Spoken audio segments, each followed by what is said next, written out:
Hello everyone, what is up? Welcome back to another episode of Killer Instinct, you guys. Thank you so much for joining me here today. If you're new here, hi, my name is Savannah and I am your host of Killer Instinct. And before we get started, make sure you go ahead and hit that subscribe button. That way you never miss an episode. We post weekly here on the podcast every single Wednesday. You guys are not going to want to miss it. And we also upload the video version onto YouTube on Wednesdays as well. So make sure you are subscribed. Now, if you guys have been keeping up with the last couple episodes, you would know that we have dedicated the month of November to covering true crime cases that have occurred on or around Thanksgiving, and today's case is no different. As you can tell by the title of today's episode, we are talking about the brutal murder of 20-year-old Ann Harper. So with that being said, let's jump right on into it today. So this case takes place in Fairfax County, Virginia, and in Fairfax County in the 1990s, which is when this case took place, Fairfax County really was the epitome of suburbia. It was a very affluent area with a very low crime rate, and there was a family that lived in Fairfax County called the Harper family. Now, Elizabeth Harper lived in Fairfax County in her home with her 18-year-old son, Matt, as well as her mom. Her mom lived in the furnished basement of the home. She had somewhat of an apartment set up down there. It wasn't your traditional basement. It definitely was a livable area, much like a one-bedroom apartment. So that is where her mother stayed.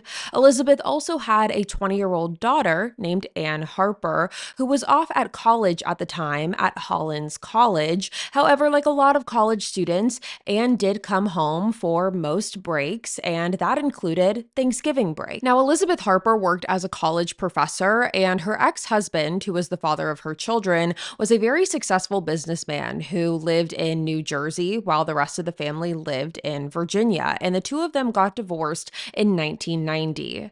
The Harper family was known to be a very kind family, but on the same token, they were very, very private and kept to themselves. Not much was known about the ins and outs of this family dynamic, but what was known was that Elizabeth and her children were very active in their church. Both Matt and Ann sang in the church choir prior to Ann going off to Hollins College, where she was studying medieval studies and was also on the honor roll. So even though we don't know too many specific details about the Harpers, we do know that they were a kind family, they were incredibly active in their church, and they lived a very private life. But this tight-knit family got struck with tragedy on November 23rd, 1995, when the Fairfax County 911 operators received a phone call that there was a severe house fire at the Harper home. Now, the person who made this 911 call was actually a neighbor of Elizabeth Harper, and this neighbor was named Michael Lee. And according to Michael, he arrived home on November 23rd at approximately 2 a.m., so in the very early hours of the morning, and when he drove into his driveway, he could see that the Harper home was engulfed in flames. He said he parked his car in the driveway and saw Elizabeth running towards his car. She seemed very out of breath, she was disheveled, and she had told Michael that she jumped from the second-story window of her bathroom to get to safety. Michael then brought Elizabeth into his home and again called 911. After calling 911 and while paramedics were on the way, Michael then went back to the Harper home to try and save anyone else who was inside. He knew that Elizabeth's mother was living in the basement of the home. In order to save her, he tried running through the front door. However, the fire was too strong at that point of the house, so he ended up having to run to the back of the home and was able to safely get Elizabeth's mother out of there. Now, the fire at that point was too strong for Michael to go back into the house and try and save Matt and Ann, and the paramedics arrived around 2:18 a.m. So due to the commotion that was coming from outside, many of the neighbors gathered around the home and gathered around Elizabeth to see what was happening. And at this point, Elizabeth was transported from paramedics to the hospital. While the firefighters were working on putting out the fire, there were some neighbors who spoke to police and told them that Matt Harper, Elizabeth's son, was actually not inside of the home and he was spending the night at his girlfriend's house, luckily. So, to their surprise, this meant that Matt was not inside of the burning house, but unfortunately, this still meant that Anne was. Firefighters did try and work as hard as they can to control the fire. However, ultimately, it was too late, and Anne was found dead inside of her home. At this point, police reached out to Matt Harper to inform him about what had been happening, and that is when he and his girlfriend drove to the Fairfax hospital, which is the same hospital that Elizabeth was transferred to. And after the discovery of Anne's body, that is when police had to go to the hospital and meet with Matt and Elizabeth and deliver the news that Anne had passed away. As you can imagine, both Matt and Elizabeth were absolutely distraught by this, and around this time, police took the opportunity to pull Matt aside and ask him what had happened in the hours leading up to the fire. This was while Elizabeth was getting tended to for her injuries that she had sustained, and because Matt was not in the house at the time of the fire, it gave police the opportunity to get sort of a clearer picture of what had happened in the hours leading up to it. Now, according to Matt, he said that the night before, so November 22nd, him and his family went to Outback Steakhouse for dinner, and this was because they knew that the following day was Thanksgiving, and they knew that everyone was going to be cooking all day, so they figured, let's make it easy tonight, let's go out to dinner. After having dinner at Outback Steakhouse, Matt then said that him and his girlfriend and some other friends went to go to a movie together. They went to go see a screening of The Golden Eye, which started at around 10 o'clock p.m. And after the movie was over, Matt said that he dropped Anne off back at their home at around 1 o'clock in the morning, and then him and his girlfriend drove back to his girlfriend's house where he remained until he got that phone call from police.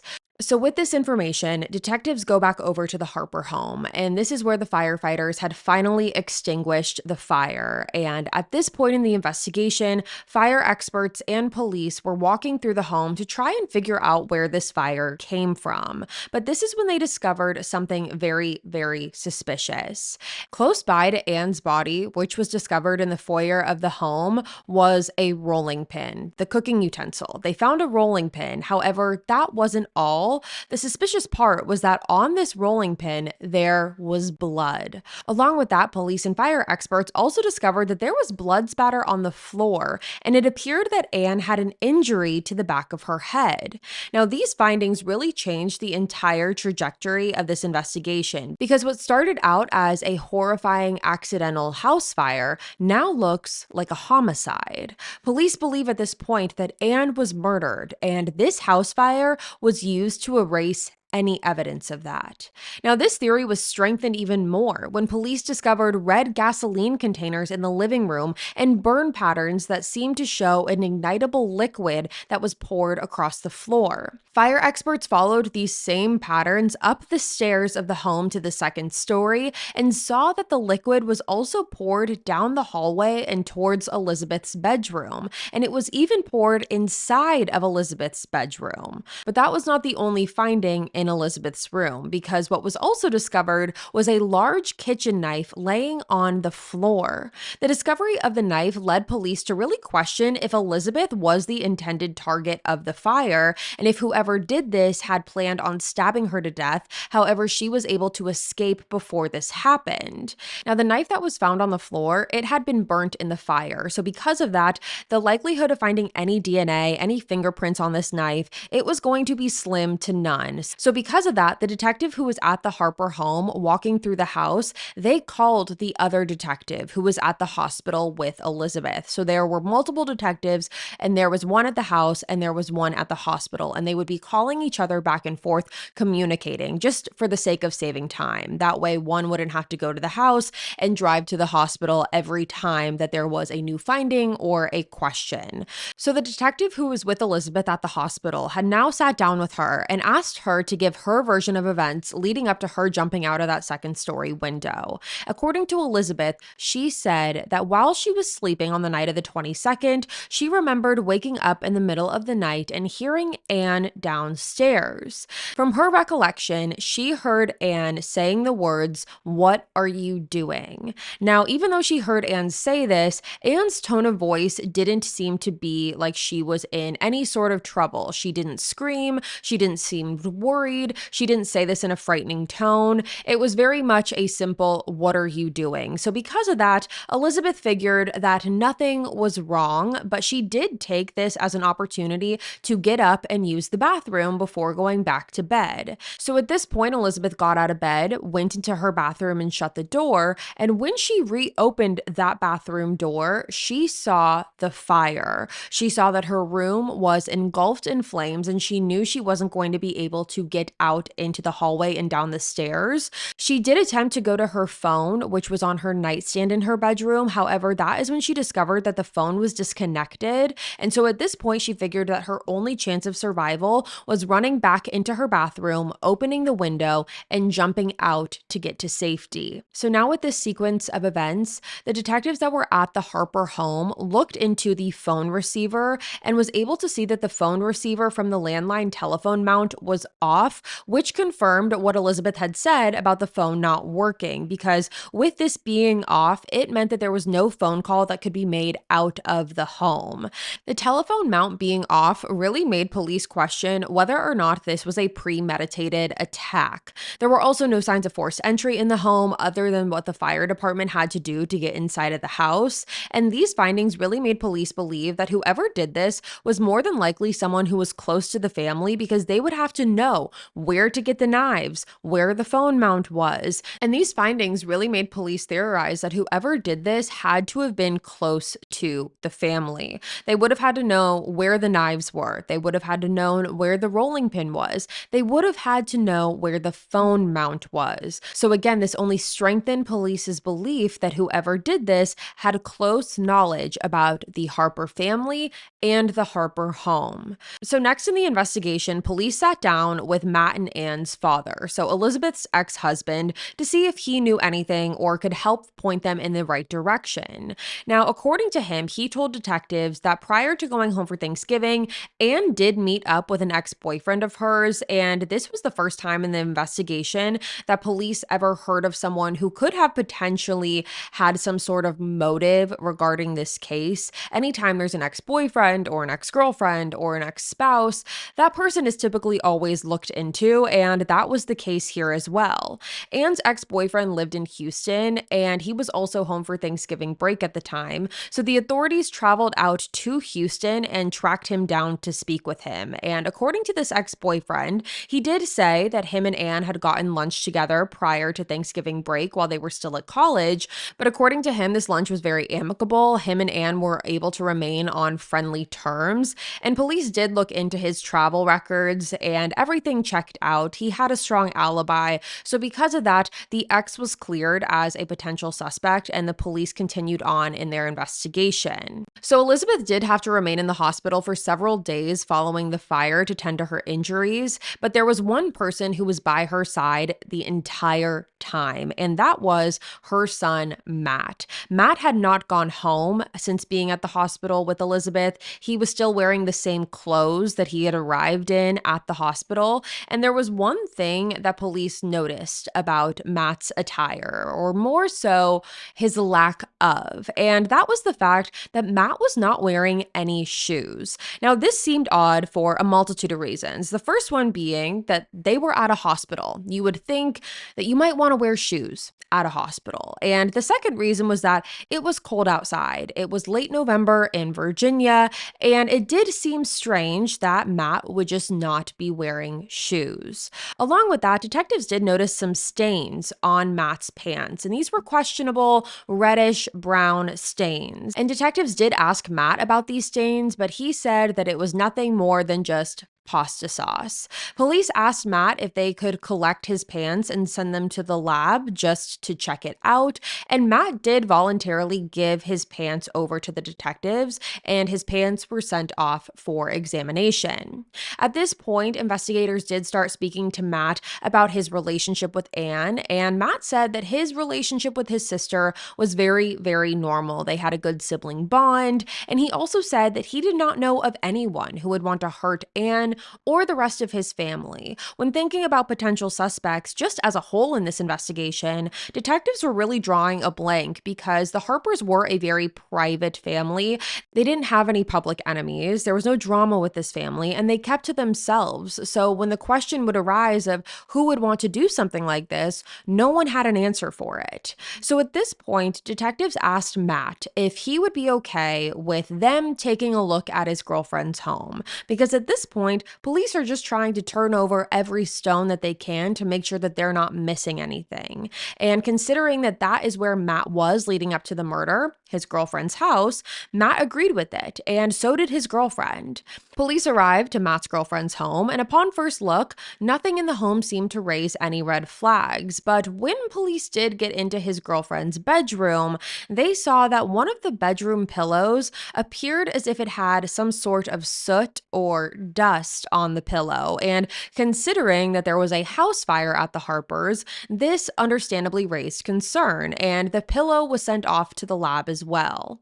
Now, while awaiting for these lab results, 4 days after the murder, the autopsy for Anne finally came back, and these autopsy results showed that Anne did suffer from blunt force trauma to her head right above her hairline. But there was also something else in the autopsy that turned out to be very shocking to police, and that was the discovery that Anne had also been stabbed twice in the back. The autopsy had showed that she had no smoke in her lungs, which meant that Anne was murdered prior to the fire. And just as police had theorized, the fire was used to cover the murder up. So with these autopsy results, police now had how Anne died, but they still didn't have the answer for who did it. But then several weeks later, on December 14th, those lab results came back on Matt's pants, and it showed that that reddish brown stain that he claimed was pasta sauce was in fact blood. And not only that, the blood came back as a match to his sister, Anne Harper. Now, this only meant one thing, that Matt was responsible for his sister's murder. Matt had not been at the Harper home after he had dropped Anne off that evening. He had gone back to his girlfriend's house and then gone straight to the hospital. So there was no reasoning whatsoever for Anne's blood to be on his pants unless he was the one responsible for it. And the reason Matt lied to police about the stain on his pants was because he knew that he was covered in his sister's blood. But even though all signs were pointing to Matt being responsible for Anne's murder, police were still trying to piece together why this happened. Why would Matt want to kill his sister? What was the motive behind the murder? So after they got the lab results back, police then reached out to Matt again to schedule another interview. However, at this point, Matt had hired an attorney, which was a family friend of his. And this attorney advised Matt not to speak to detectives anymore. And he was not the only one. Elizabeth Harper also denied talking to detectives anymore. So no one from the Harper family was willing to cooperate or communicate with police. And this was very unusual, and police could not understand why. And while it made a little bit more sense as to why Matt himself wouldn't want to talk to detectives, police couldn't understand why Elizabeth especially would not want to talk to detectives about her daughter's murder. Elizabeth knew that this was a homicide case. Elizabeth had heard about the autopsy results of her daughter, and so for her not to want to continue to speak to police and figure out who did this to Anne, it made police wonder if she knew deep down that she wasn't going to just be losing one child, but she was going to be losing losing too. Now, even though you might think that with the evidence of Anne's blood on Matt's jeans, police would have enough to go ahead and make an arrest, police still did not think that they had enough evidence to get a murder conviction. The blood on the jeans was not enough because they didn't have any other physical evidence. They wanted more. All evidence that was found in the home, like the rolling pin and the knife, it had no DNA on the items because of the fire damage. So because of this, the case ended up going cold for quite some time. Now, every single year, fire investigators will go through cases that have remained open to see if putting fresh eyes on the case could help, or see if they can piece together any new information that could have been potentially missed at the time. Really just try and get these cases solved is the purpose of this. And over a year later, after the Harper fire had happened, that is exactly what happened here. The fire investigator looking at this case noticed that in the case file, Matt was reported to not have been wearing shoes when he arrived to the hospital. Now, due to the evidence that already pointed to Matt, the fire investigator looked at what was nearby and in the surrounding areas of the Harper home. And that is where he discovered that there was a park nearby that had a creek. Now, even though this was such a long shot, the investigator who was looking at this case file had a gut feeling that if Matt was involved in this house fire, which all evidence was pointing to, he could have then walked by this park and thrown his shoes into the creek after murdering Anne. And again, there really wasn't any evidence pointing to this, but it was this investigator's gut feeling. So they decided to go to this creek to look. And to their surprise, under a pile of debris in the creek by the park next to the Harper home was a pair of shoes. Now, even though they found a pair of shoes, which is shocking in and of itself, they still needed to prove that these shoes belonged to Matt. Investigators were skeptical that the shoes were going to have any DNA evidence on them because so much time had passed. So they ended up reaching out to a shoe and foot specialist that had worked with detectives previously on other cases. The foot specialist said that they would be able to confirm if these shoes were in fact Matt's if they were able to get a plaster cast of Matt's feet. Once they did the plaster cast, they would be able to compare the cast to the toe pattern in the shoe, and that would be able to give them either a positive or a negative identification that these shoes did belong to Matt. Every person has a unique toe pattern, so if the toe pattern in the plaster cast matched the toe pattern in the shoe, that is how they would be able to confirm these shoes were Matt's. So police did end up obtaining a search warrant for a plaster cast of Matt's feet, as well as 3 other pairs of shoes of his. They wanted to be able to look at other shoes that Matt owned to be able to compare. And so at this point, police went to James Madison University, where Matt was now a student living on campus. And police said that when they arrived, Matt seemed very agitated. He was agitated and he was irritated that they were even there. And initially, he refused to have his feet molded. However, when he saw the warrant, he reluctantly agreed. And the mold, as well as 3 shoes, were submitted to the Virginia State Lab, and the police were waiting on results. Now, while awaiting for these lab results, police then spent some time around James Madison University talking to some of Matt's friends, really just trying to get a gauge of who Matt was, what his personality was like, and see if anyone could help link this crime to a motive. Police were still stumped as to why Matt would want to murder his sister. Now, when doing so, police did end up speaking of a friend of Matt's who said that Matt had been working with a friend on the side who worked at a bike shop, and together, this specific friend and Matt were really running a insurance scheme where they would report bikes as missing and then collect insurance money for these bikes. Now, while this insurance scheme wasn't connected to this case whatsoever, it really did speak to Matt's moral character, and it made police wonder if money could have been a motive in this case as well. Police figured out that Elizabeth Harper did have a life insurance policy of $150,000, and if Elizabeth was the intended target, as detectives had originally theorized, the motive could have made sense, but again, there wasn't enough evidence to point to that. There was just never enough evidence in this case in general. Most motives that police would theorize would lead to a dead end. And in this motive in particular, police had a hard time believing that Matt would want to murder his mother over $150,000. $50,000. It just didn't feel like enough money for someone to murder their mother over. But while police were at the drawing board trying to come up with new motives, this is when the lab results came back. And these results indicated that the shoes found in the creek and the rubber molds made of Matt's feet were a match. The toe patterns were the same.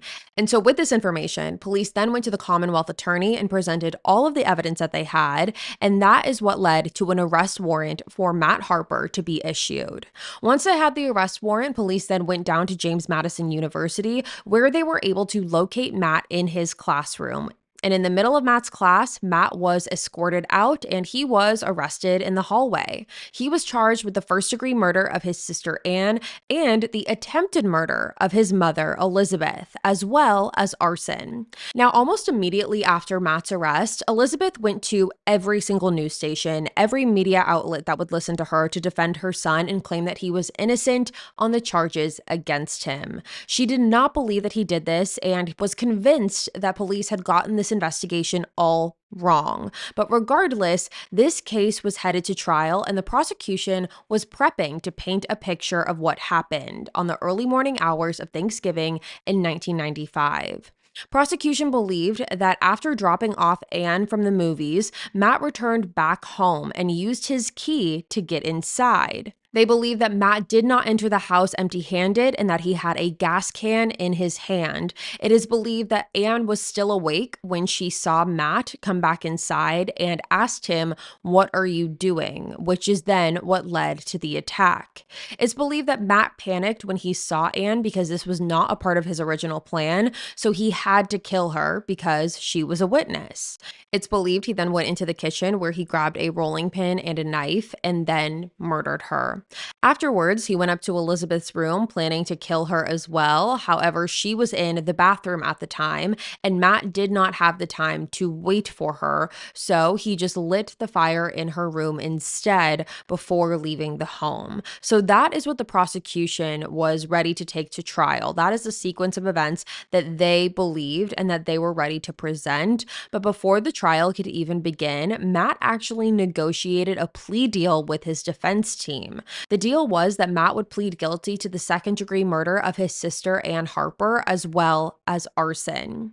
On the day of sentencing, which was in May of 1999, Matt spoke to everyone in that courtroom. This was the first time in the entire case that Matt had actually verbally taken accountability for what had happened, and during his speech, he apologized to his mom, Elizabeth, for what had happened and said that he missed Anne every single day. But the only thing that was missing from Matt's speech was what the motive was in this case. Still to this day, no one has been able to figure out why this happened. No matter what the reasoning is, it would never justify Anne's murder, but it would answer the question as to what was running through Matt's head that led him to do this. But that question still remains unanswered to this day, and Matt was sentenced to only 35 years for the murder of Anne and for arson. Now, people have very opposing opinions when it comes to this sentencing. Many people believe that Matt should have gotten a longer sentence because his intention was to kill his entire family. And I think that that's something that gets lost in translation in this case. Matt lit that entire house on fire with every intention of burning his mother, his sister, and his grandmother to the ground with it. He knew that he was setting that fire with the intention to kill everyone. Matt is currently being held at the Greenville Correctional Center and is actually projected to be released in August of 2029, so in just a few years. And that, you guys, is the murder of Anne Harper. And I've got to tell you, I am very curious to hear what you guys have to say about this one.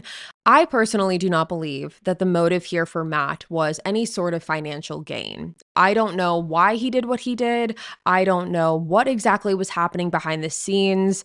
There is something that tells me that something in the Harper family was going on. There was something wrong. It does feel like this family could have harbored some sort of secret. That is my initial gut feeling, and that something was going to happen. Something was going to come out, and Matt couldn't take it, and he decided to murder Anne because of it. That is my initial gut instinct, but I'm so curious to hear yours because, again, we don't really have a motive in this case. We don't have an answer. And I'm just curious what you think Matt's motive was. So definitely let me know in the comments below. But with that being said, you guys, that's going to be all for me today. Thank you so much for tuning in to another episode of Killer Instinct. Again, if you're new here, hi, my name is Savannah and I'm your host of Killer Instinct. Make sure you go ahead and if you haven't already and hit that subscribe button. That way you never miss an episode. We post weekly here on the podcast every single Wednesday. You're not going to want to miss it. I'll be back next week with a brand new one for you guys. And until then, stay safe. Bye, guys.